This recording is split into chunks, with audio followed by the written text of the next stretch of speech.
digne. Les cieux disent que tu es digne, digne, digne.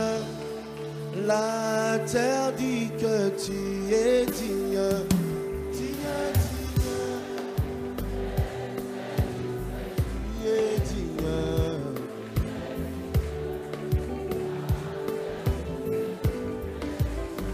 Digne, digne. Les cieux disent que vous préparez pour la rencontre du Seigneur. Pour que le jour où j'arriverai à mon terminus ou à la fin de ma vie, que je puisse aussi hériter des royaumes des cieux. C'est ça le plus important. Alléluia. Mais aujourd'hui, les enfants de Dieu, même quand ils sont dans l'église, leur esprit, ils sont dehors. Je vois même quelqu'un qui est à l'église, mais il a en train de tchatcher pendant qu'il est à l'église. Il chatte, il est sur Facebook, il chaque 2 secondes n'arrête pas de consulter ses messages et de répondre à des messages, mais pendant qu'il est à l'église. Son esprit est ailleurs, son corps est à l'église. Alléluia. Cet homme menait une brillante vie. Il était heureux. Il avait tout. L'argent. La Bible nous décrit même comment il s'est vêtu. Alléluia. Amen. Il était heureux. Mais regarde la fin, c'est dans sa destination finale. Est-ce qu'il est aussi heureux dans sa destination finale? Je ne suis pas en train de dire que ce n'est pas bien d'être riche. Loin de ça. Alléluia. Parce qu'il ne déformait pas mon message. Ah non, les pasteurs nous ont prêché. Moi, je crois qu'il faut être prudent. Moi, je ne serai pas riche pour que j'hérite les royaumes des cieux. Que tu sois riche ou que tu sois pauvre, cela n'a aucune importance. Le plus important, c'est de savoir où est la place de Dieu dans ta vie. C'est ça. Amen. Alléluia. Est-ce que Christ est le maître de ma vie? C'est ça l'important. Est-ce que c'est Jésus qui me conduit ou c'est moi qui conduis Jésus? Parce qu'il y a des chrétiens qui conduisent Jésus. C'est lui qui tient Jésus et qui amène Jésus. Ah, Jésus, viens ici. Ah, Jésus le suit. Jésus, viens là. Alléluia. Voilà pourquoi Jésus était étonné. Il disait, mais pourquoi m'appelez-vous Seigneur, Seigneur, Seigneur, si vous ne faites pas ce que je vous dis? S'il est notre Seigneur, c'est-à-dire il est notre maître. Or, vous savez que tout disciple est appelé à obéir à son maître, à suivre les voies de son maître, à suivre les enseignements de son maître et à le mettre en pratique. Tel que nous sommes là, je suis en train de parler aux enfants de Dieu. Amen. Alléluia. Amen. Chacun de nous doit comprendre qu'il y aura un jour où mon nom sera effacé sur la terre. Ça, c'est obligatoire, que tu ne le veuilles ou pas. Tu n'as nulle part où le fuir. Mais le plus important pour toi, c'est de se préparer pour l'éternité. Alléluia. Parce que la destination finale, en fait, ça commence, c'est là que commence l'éternité. Alléluia. Amen. Ah, l'éternité est plus longue que la vie sur la terre. Alléluia. Amen. Vous savez, il y a des gens qui se tuent pour avoir, pour gagner dans ce cercle présent, mais personne ne se tue pour la vie éternelle. Alléluia. Amen. Les gens vont aller consulter les magiciens, les charlatans, les gens sont devenus des occultistes seulement pour avoir beaucoup d'argent, pour acheter de grosses voitures, pour construire beaucoup de maisons et vivre heureux sur la terre, mais vivre malheureux à l'éternité. Alléluia. Amen. Or, sur la terre, quand nous voyons, l'homme ne peut vivre que 120 ans. De 80 à 120 ans. Maximum. Alléluia. Or, de l'autre côté, on nous parle de l'éternité. Est-ce que vous avez déjà compris le sens? Peut-être les enfants de Dieu ne comprennent pas le sens de l'éternité. L'éternité, Dieu le met, c'est une vie qui n'a pas de fin. Mais comment peux-tu donner le privilège à une vie qui a une fin et tu négliges celle qui n'a pas de fin? Mon frère, ma soeur, je te sorte ce matin. Jésus, le cœur de Jésus, je mets c'est pour toi.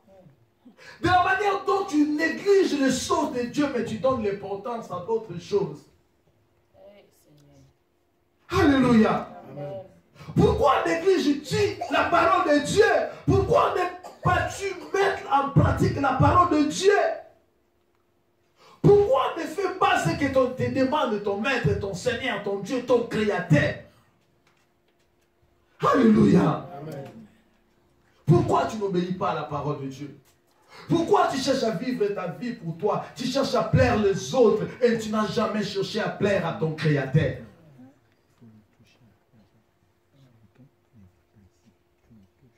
Nous ne vivons que 120 ans maximum sur cette terre. Mais à l'éternité, nous vivons des milliers ou des millions d'années parce qu'il n'y aura plus de fin. Il n'y aura plus de fin, mon frère. Travaillons pour ce qui est meilleur. Travaillons pour ce qui n'a plus de fin. Efforçons-nous, bien-aimés. C'est à chacun de nous de se discipliner, de traiter dignement son corps. Pierre Paul a dit que je traite dignement mon corps. Comment Paul pouvait traiter dignement son corps? C'est-à-dire son corps lui demande d'aller coucher avec une femme qui n'est pas sa femme. Mais qu'est-ce qu'il va faire? Il va traiter dignement son corps, c'est-à-dire il va priver son corps de ces désirs-là. Parce que lorsque son corps va être privé, le corps va être... Le corps va s'énerver. Pourquoi tu me prives de ça? Parce que j'en ai besoin. Mais lui va répondre, je te prive parce que je ne vais pas rater le royaume des cieux. Je te prive pour l'éternité. Je suis en fait en train de préparer mon éternité. Mieux vaut que toi, mon corps, tu sois privé de ça maintenant. Mais à l'éternité, j'aurai tout ça là en abondance. Alléluia.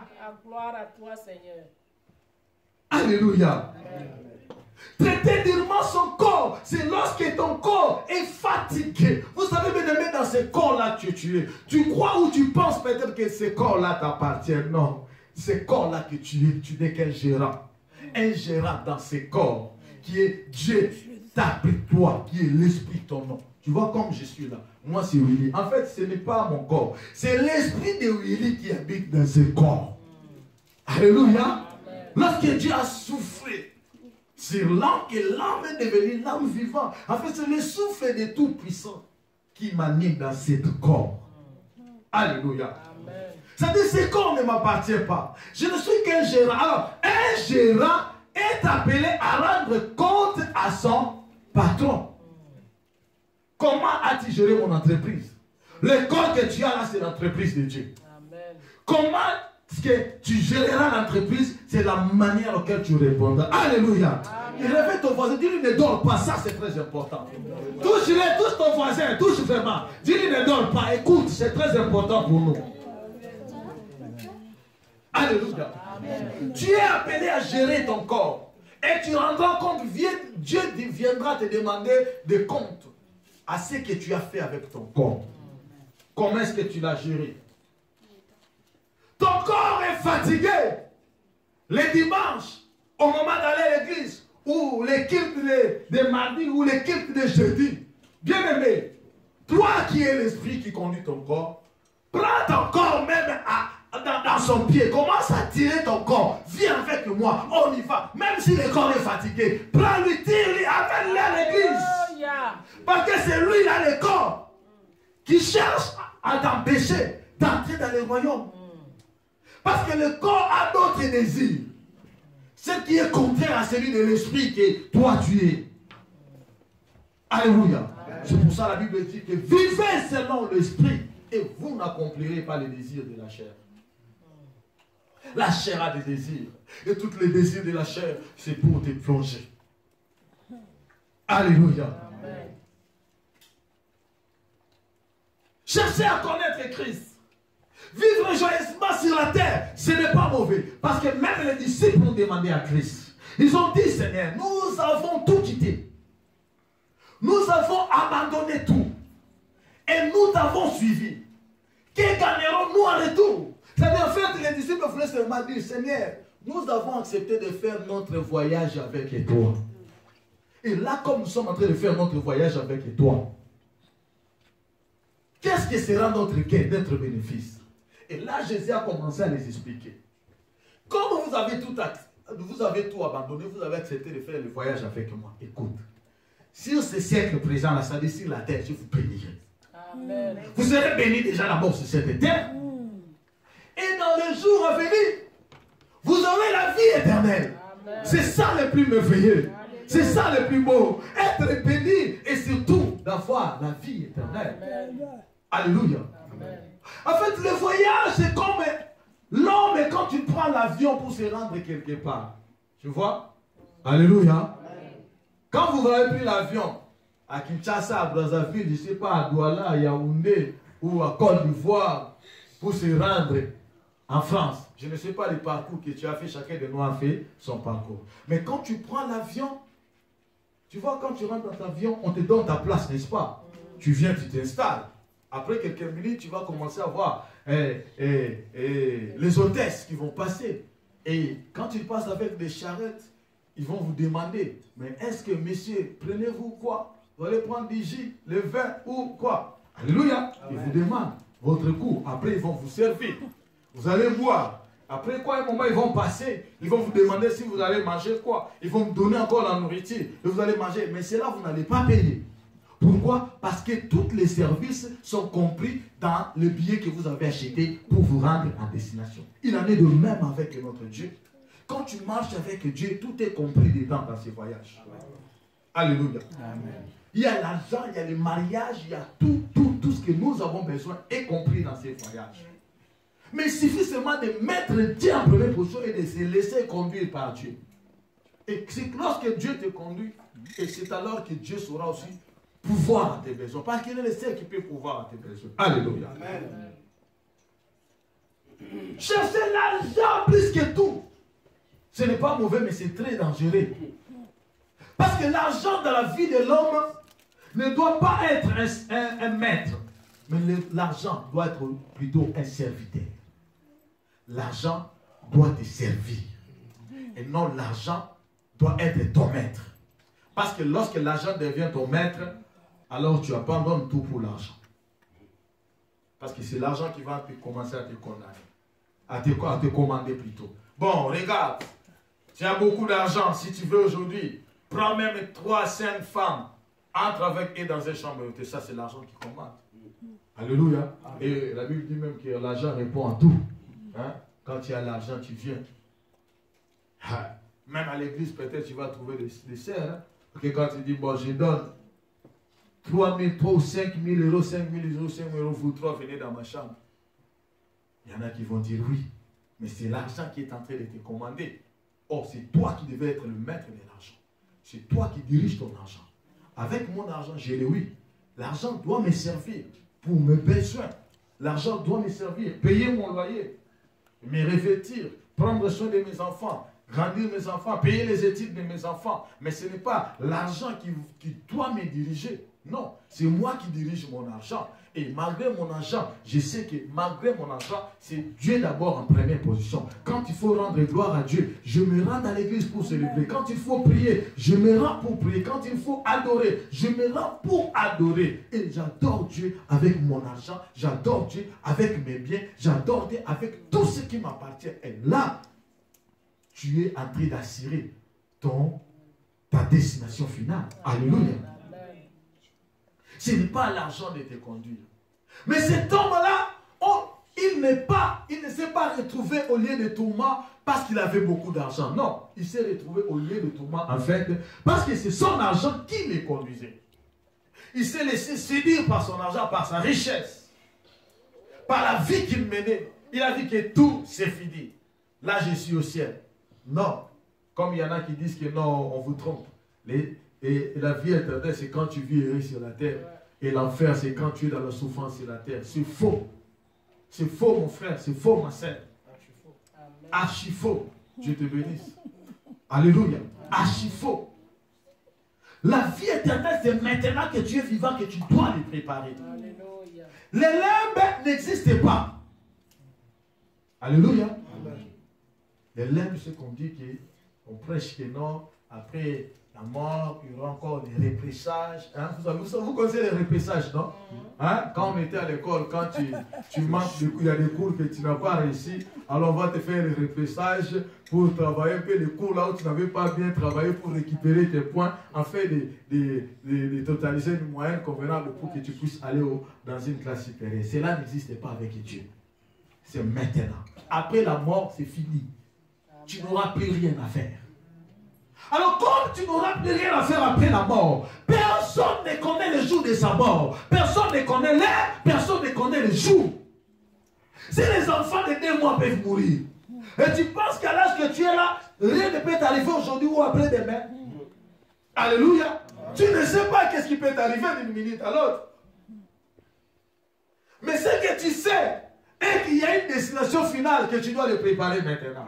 Que lorsque ce moment arrivera, que cela te trouve prêt. Prêt pour le royaume des cieux. Prêt pour le ciel. Prêt pour la rencontre du Seigneur. C'est ça le plus important. Alléluia. Est-ce qu'il y en a qui veulent la destination finale au ciel auprès de Christ? Il n'y a que 2 personnes qui veulent. Gloire soit rendue à notre Dieu. Alléluia. Amen. Bien-aimés, travaillons pour cela. Si tu veux le ciel, il faut travailler, travailler. Alors pour habiter le royaume, dans ces voyages auxquels nous sommes en train de faire, tu dois savoir quelle est la personne aussi qui est en train de t'accompagner. Parce que la compagnie aussi est très importante. Les gens qui marchent avec toi peuvent aussi te déstabiliser, t'empêcher d'arriver à ta destination. Tu sais, vous savez bien aimé, tu n'es pas obligé de prendre tout le monde qui se présente comme ami et faire la route ensemble avec lui. Hein? Non, ce n'est pas obligatoire. Les amis, ça se choisit. Alléluia. Il faut choisir qui faire la route ensemble avec toi. Choisir qui a aussi ou qui peut contribuer aux intérêts que toi tu portes pour ta vie éternelle. C'est très important. Ça, il faut faire les choix. Ne laisse pas seulement toutes les personnes qui vont se présenter la première fois. Quelqu'un qui se présente, tu acceptes seulement tout. Non, tu risqueras peut-être de ne pas arriver à la destination. Parce qu'il y aura des gens qui viendront seulement pour parler à ton oreille afin de te décourager. Il y aura des gens qui viendront parler à ton oreille pour te déstabiliser, pour t'enlever même la foi, à abandonner le Seigneur. Vous savez, le diable est un esprit. Alléluia. Amen. Si les diables se présentent seulement aujourd'hui là, si on voit seulement les diables aujourd'hui là maintenant je suis en train de parler avec les cornes ici là, qui ne va pas les chasser au nom de Jésus? Tout le monde, on va commencer au nom de Jésus, Satan, au nom de Jésus, au nom de Jésus. Pourquoi? Parce qu'on l'a vu avec les quais, avec les dents, avec la quai, avec le corps et la quai. On comprend que c'est le diable. Alléluia. Oh, le diable, quand il se présentera, ne viendra pas avec les cornes et la quai. Le diable, comme c'est un esprit, et il utilisera seulement quelqu'un qui est proche de toi pour passer par lui afin de t'atteindre.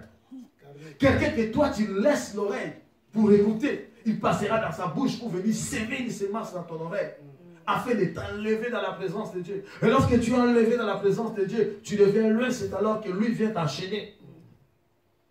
Alléluia. Amen. Le diable, c'est un esprit qui travaille avec des humains. Comme Dieu aussi, un esprit, il travaille avec les humains. C'est comme ça en fait que ça se passe. Alors faites attention avec qui tu fais la route ensemble avec lui. Ça peut être ton ami, ça peut être ton mari, ça peut être ton frère, ta sœur, ça peut être ton collègue de travail, ça peut être n'importe qui en fait. Ils sont au milieu de nous, nous vivons au milieu d'eux. Alléluia. C'est à toi d'être prudent et d'avoir le discernement de savoir qui est à mes côtés, qui est la personne que j'ai fait la route avec lui. Est-ce qu'avec lui, je pourrais bien faire mon voyage et arriver à ma destination finale dans laquelle je prévis ou sur laquelle je compte. Alléluia. Amen. Si ton ami t'aide, gloire à Dieu, qu'il laisse à tes côtés. Si tu vois, même la Bible dit, si tu vois là, la main droite là, t'empêche d'aller au ciel, coupe la main. C'est-à-dire que si tu as un ami plus proche, mais tu vois que lui t'emmène toujours en dehors du Seigneur, bien aimé, mieux vaut couper cette relation. C'est-à-dire, se séparer avec la personne, pas avoir la haine avec lui. Alléluia. Mais de lui laisser prendre sa direction, toi tu prends ta direction. Au moment où vous voulez vous raconter en famille ou dans des endroits, racontez-vous, ayez une bonne relation, mais pas faire la route ensemble avec lui. Alléluia. Amen. Parce que le fait de laisser l'oreille entendre, tu finiras par un jour croire. Parce que la foi vient aussi sur ce qu'on entend. Si la parole de Christ nous amène la foi en Dieu, alors la parole de l'ennemi aussi peut amener aussi la foi et de croire aussi aux œuvres de l'ennemi et d'abandonner la voie de Dieu. Alléluia. Amen. Et soyons prudents avec qui? Et surtout pensons à ton éternité. Bien-aimé, ce n'est pas ton pasteur qui t'introduira dans ton éternité. Non, rien, bien-aimé. Loin de cela. Ce n'est pas ton père, ce n'est ni ta mère qui préparera ton éternité. Si tu te dis, bon, moi c'est Adriana, je suis le fils du pasteur. Oui, je suis la fille du pasteur, oui. Mon papa prie pour moi. Parce que j'attends chaque fois papa il prie. Ah oui, ton père prie pour toi. Mais ton père prie pour toi pour que toi aussi tu puisses te mettre debout et de suivre le chemin. La Bible dit que montrez à vos enfants le chemin qu'ils doivent suivre. Amen. Alléluia. Moi je ne suis qu'en train de montrer à mes enfants le chemin. Il a dit que si tu crois, tu seras sauvé, toi et ta famille. Beaucoup pensent que, comme toi tu crois, toute ta famille ira au ciel. Non! Ça fait que tu crois pour les aider, pour prier, pour leur montrer aussi les chemins. C'est à eux aussi de prendre ou de laisser.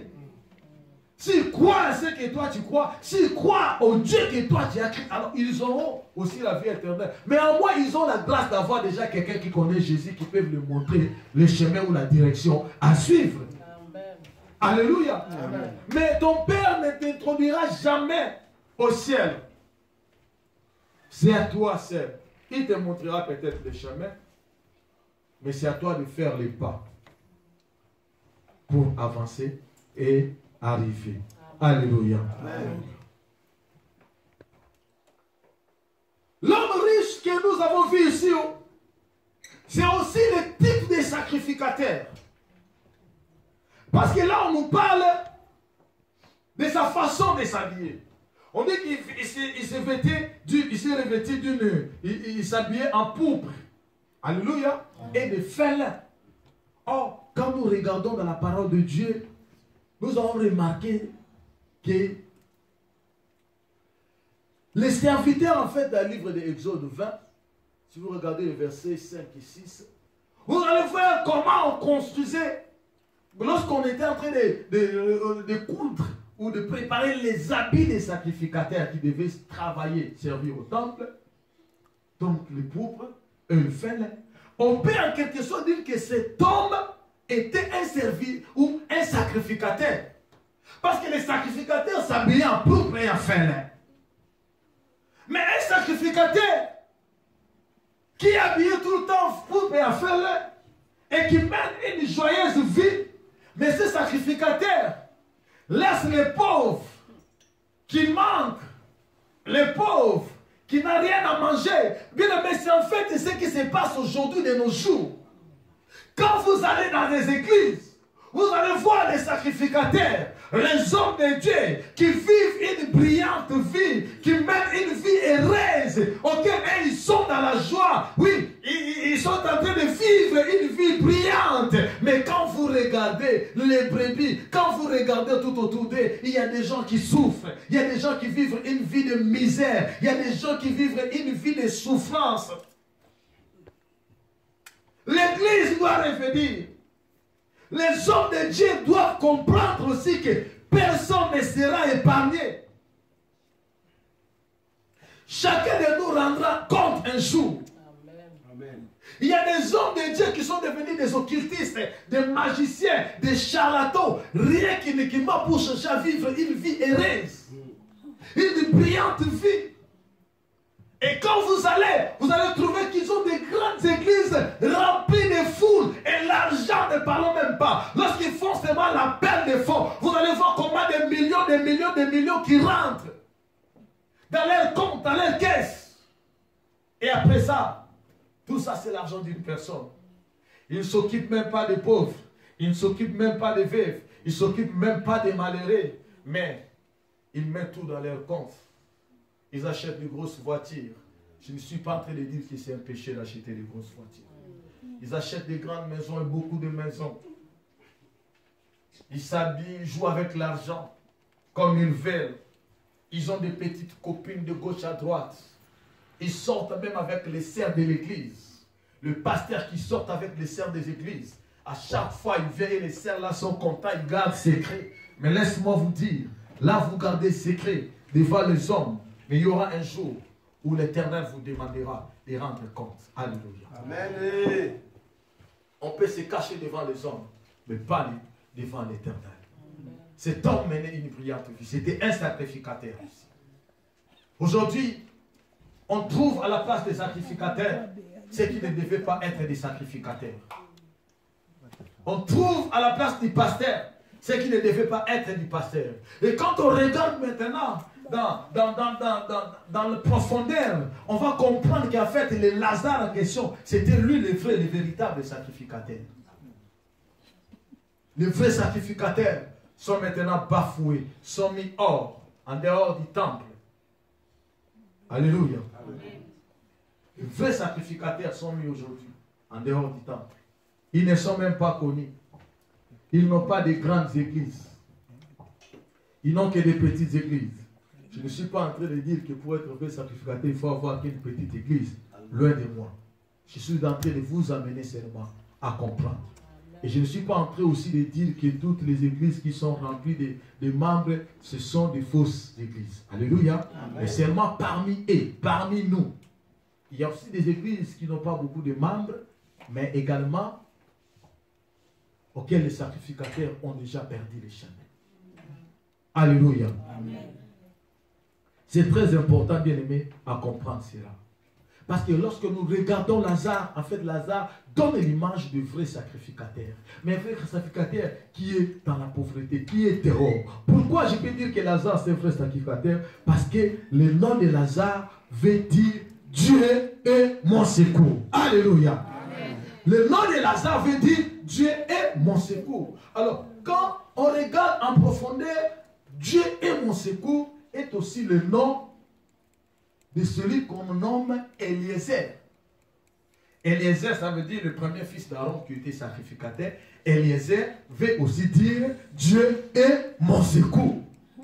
Alléluia. Donc on peut comprendre que le vrai sacrificateur qui est Eliezer, établi par Dieu, était en dehors du temple et qui était en train de vivre une vie de souffrance et une vie malheureuse. Les gens ne les connaissent pas. Mais on dit que les chiens même, les chiens venaient manger avec Lazare. Et le chien peut nous symboliser les brebis de l'église. Les brebis qui quittent la maison ou la table du sacrificateur, le riche, et qui viennent trouver la bonne nourriture chez les petits sacrificateurs là, chez Lazare là, qui est dehors. Parce que c'est lui qui pouvait quand même prendre soin des brebis. C'est lui qui pouvait faire la suivi des brebis. C'est lui qui avait de bons enseignements des brebis. C'est lui qui pouvait montrer la direction, suivre. C'est lui qui pouvait en fait aider dans la prière pour que les brebis puissent être préparées pour le royaume du ciel. Alléluia. Amen. Beaucoup de sacrificateurs aujourd'hui ont tourné le dos au maître, au Seigneur. Des pasteurs, des évangélistes, des apôtres, des docteurs, des prophètes. Alléluia. Répartons-nous, bien-aimés. Revenons au Seigneur. C'est que Dieu attend de nous que chacun puisse prendre à main son voyage pour mieux arriver, pour vivre une meilleure destination finale. Pour que ton point de chute, là où tu vas atterrir après la mort, soit dans la présence de Dieu. Et non dans le lieu du tourment. Alléluia. C'est pourquoi Ecclésiaste nous dit, mieux vaut la fin d'une chose que son commencement. Il y en a qui disent que moi, ça fait des années que je prie. Ça fait des années que je suis à l'église. Oui, ça fait des années que tu es à l'église. Mais quel est ton comportement durant toutes ces années que tu as passé à l'église? Est-ce que tu as déjà abandonné le mensonge? Non. Le songi. Tu as déjà abandonné? parler que les autres. Tu es toujours le fouteur des troubles. Tu n'as jamais cessé. Là où il y a calme, toi tu viens, tu jettes. En fait, toi tu es une allumette. Les gens te voient comme ça, là, petit. Personne ne peut faire cas. Personne ne te fait attention. Mais oh, tu es une allumette. Il suffit que tu sois seulement allumé. Vous voyez, bien aimé, une petite allumette, si on allume là, les gens vont voir, c'est un petit fait. Il suffit qu'on laisse là. Ça touche seulement les rideaux. Ça monte. Ça tient le plafond. Dans quelques minutes, toute l'immeuble sera écroulée par une petite allumette. Et quand tu as l'habitude d'aller faire cela, tu es comme une allumette qui allume le feu.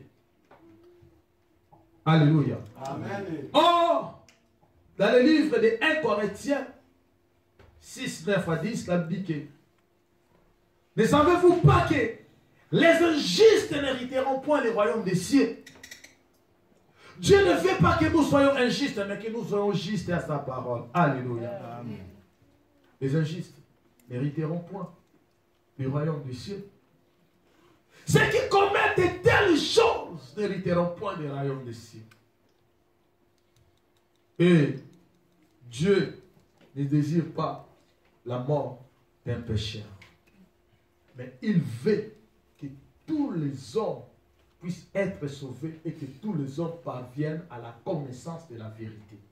Dieu, lorsqu'il parle, ce n'est pas pour condamner une personne, mais c'est pour réveiller une personne à se repentir et à revenir dans les trois chemins. Amen. Je ne suis pas en train de condamner quelqu'un loin de moi. Oh, parce que le passé est en train de nous condamner. Non, je suis en fait en train de te réveiller. Amen. De prendre la position et de comprendre qu'il y a une destination finale qui m'attend.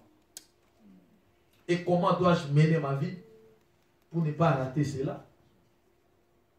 J'ai besoin d'appliquer un certain comportement, une certaine conduite, de la manière à plaire à Dieu. Alléluia. Amen. Tu as besoin de marcher avec Dieu. Et la Bible dit dans 2 Corinthiens chapitre 5 verset 17 que si quelqu'un est en Christ, il est une nouvelle création. Les choses anciennes sont passées. Et voilà, toutes choses sont devenues nouvelles. Depuis que tu as crié en Christ, depuis que tu as donné ta vie, est-ce que les choses anciennes sont passées? Là, ce n'est pas moi, c'est toi qui es en train de se poser cette question. Est-ce que tu as abandonné les publicités? Tu avais 4 mouchines avant. L'autre, c'est parce qu'il donnait beaucoup d'argent. L'autre, c'est parce qu'il achetait beaucoup des habits. L'autre, c'est parce qu'il t'emmenait tout le temps dans les voyages. Et un, c'est celui que toi, tu aimais beaucoup. Quand tu prends même chez les autres, tu vas aller lui donner. Mais maintenant, tu es dans le Seigneur. As-tu déjà abandonné tes voies? Celles-là doivent rester pour toi des choses anciennes. J'étais très colérique, très méchant. Personne ne pouvait plaguer avec moi quand j'étais dans le monde. Mais maintenant, tu es dans le Seigneur. Quelle est maintenant ta conduite? Est-ce que tu es toujours colérique? Toute personne ne blague avec toi. Tu es toujours le plus méchant. Auquel tous les cas, ce n'est pas ainsi que nous devons vivre dans l'église. Alléluia. Amen. Quand tu étais, avant de venir dans le Christ, aucune petite du quartier ne pouvait passer avec une petite jupette ici. Il suffit seulement que tu vois les formes du corps. Tu commences déjà à imaginer comment elle va finir dans ta chambre. Il suffit que tu vois un pantalon serré. Tu commences déjà à planifier comment elle va tomber dans tes pièges. Mais maintenant, tu es dans le Seigneur. As-tu déjà abandonné ses voies? C'est très important pour ta destination finale. Amen. Quelle est la vie que tu mènes aujourd'hui? Est-ce que tu cherches la gloire de Dieu ou tu cherches ta gloire personnelle? Alléluia. Amen. Quand il était dans le monde, tu étais orgueilleux. Il faut que moi, je le dépasse tout. Je ne surpasse tout. Personne n'arrivera à ma taille. C'est moi le plus beau. C'est moi le plus fort. C'est moi le plus riche. C'est moi qui s'habille bien. C'est moi la plus belle. C'est moi qui parle bien. Je ne surpasse tous. Oui. Et la Bible dit que l'orgueil précède la chute. Mais l'humilité précède la gloire. Rabaisse-toi pour que Dieu puisse t'élever au temps convenable. Alléluia. Humilie-toi, bien-aimé. L'humilité, derrière l'humilité, il y a la gloire. Mais derrière l'orgueil, il y a toujours la chute. Alléluia. Quelle est la vie que tu mènes aujourd'hui, mon frère, ma soeur? Pose un peu la question à ton voisin, à ta voisine. Pose-lui. Prenez le temps de parler. Dis-lui, quelle est la vie que tu mènes aujourd'hui? Quelle est ta position vis-à-vis de Dieu? Dans ces voyages, comment te sens-tu dans ces voyages? Est-ce que si le Seigneur vient aujourd'hui, tu hériteras le royaume des cieux? Pose la question à ton frère. Pose-lui la question. Parle-lui. Parle à ton voisin. Dis, mon frère, ma soeur, si le Seigneur vient aujourd'hui. Alléluia. Tu as entendu la voix de ton voisin. Tu as entendu la voix de ta voisine. Cette voix-là, tu l'entendras encore le jour où tu seras dans la présence de Dieu. Dieu te montrera l'image de tout ce qui est en train de se passer aujourd'hui. Il te montrera même la bouche de ton voisin qui est en train de te demander à ton oreille. Et si le Seigneur vient aujourd'hui, comme cela fit le cas de nos deux amis, les riches et les pauvres, est-ce que les anges t'accueilleront-ils pour t'amener dans la gloire ou on t'ensevelera pour le séjour des morts, pour aller dans les lieux des tourments? Alléluia. Amen. Ce monde passera avec tout ce qui contient. L'argent passera. Les amis même passeront. Les maisons passeront. Les habits passeront. Les maisons s'écrouleront. Mais la parole de Dieu ne passera jamais. La parole de Dieu ne passera jamais. La parole de Dieu ne passera jamais. C'est cette parole qui fera que tu puisses avoir une bonne destination finale. Un bon entendeur. Est-ce qu'on peut acclamer le Seigneur?